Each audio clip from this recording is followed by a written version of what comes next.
아까 KBS 사건을 제가 좀 추가로 질문을 드리겠습니다. 이렇게 판결을 하셨어요. 그러니까는 KBS에서는 임원을 공무원으로 보도록 규정을 하고 있는데 본부장이나 부사장의 직위가 임원에 해당되는지 여부가 이제 이것이 초점이죠. 그런데 지금 후보자께서는 본부장이나 부사장의 직위를 임원에 해당된다고 볼 수 없다라고 해서 무죄 판결을 내리셨는데 이 이원군 KBS 전 부사장 뇌물수수 사건과 관련해서 제가 이제 생각하는 취지는 무엇이냐면 공사라 함은 저는 이렇게 생각합니다. 공사라 함은 반공무원입니다. 그러니까 공무원으로서의 성격이 절반 정도 있고 공무원보다는 좀 자유로운 부분이 있습니다. 그런데 KBS 스스로 이 임원을 공무원으로 보도록 규정하고 있는 것이죠. 그러니까 다시 말하면 본부장이나 부사장은요. 정규 승진 대상자가 아닙니다. 일단 국장을 지내고 그 다음에 본부장으로 승진을 하게 되는데 여기서부터는 임원이거든요. 그러니까 다 회사로 치면 이사나 마찬가지인 것이죠. 그래서 이런 판결을 내리신 걸 저는 도대체 이해를 할 수가 없습니다. 물론 이 판결이 대법원에 가서 다시 파기환송됐죠. 예, 그렇습니다. 네. 파기환송됐는데 저는 어떻게 이런 것을 근거로 해서 이 뇌물수수 사건을 무죄 판결을 해주셨는지 이 부분에 대한 저는 이해를 도저히 할 수가 없고요. 오후에 답변 준비해 주세요. 그 다음에 또 안원구 전 국세청 간부 이 세무조사 사건도 마찬가지입니다.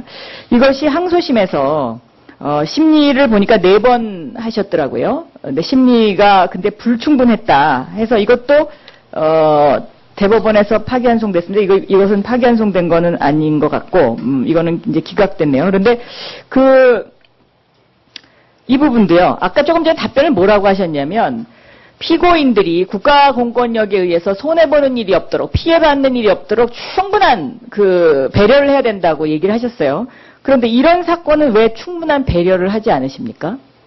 이 사건이 왜 제가 질문을 드리냐면 이 안원구 전 국세청 간부 사건은요. 한상률 국세청장 사건 아시죠?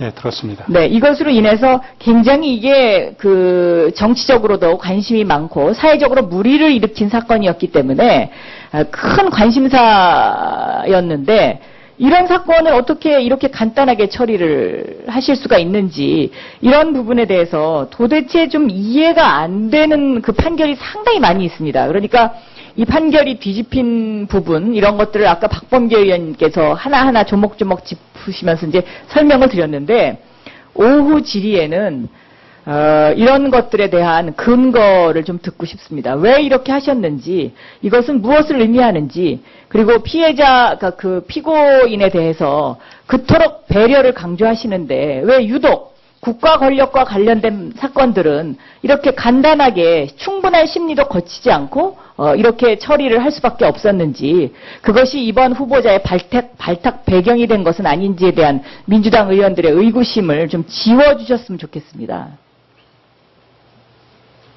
답변하셔도 됩니다. 예, 오후에 답변 부탁하신 거 아닌가요? 네. 그러니까 지금 저희 민주당 의원들의 질의의 중점은요. 과연 판사였는가 삼성 변호사였는가, 그리고 지금 대법관 후보로 적임자이신가, 아니면 삼성 고문을 하는 게 맞으신 건가, 아니면 MB 권력의 약한 그런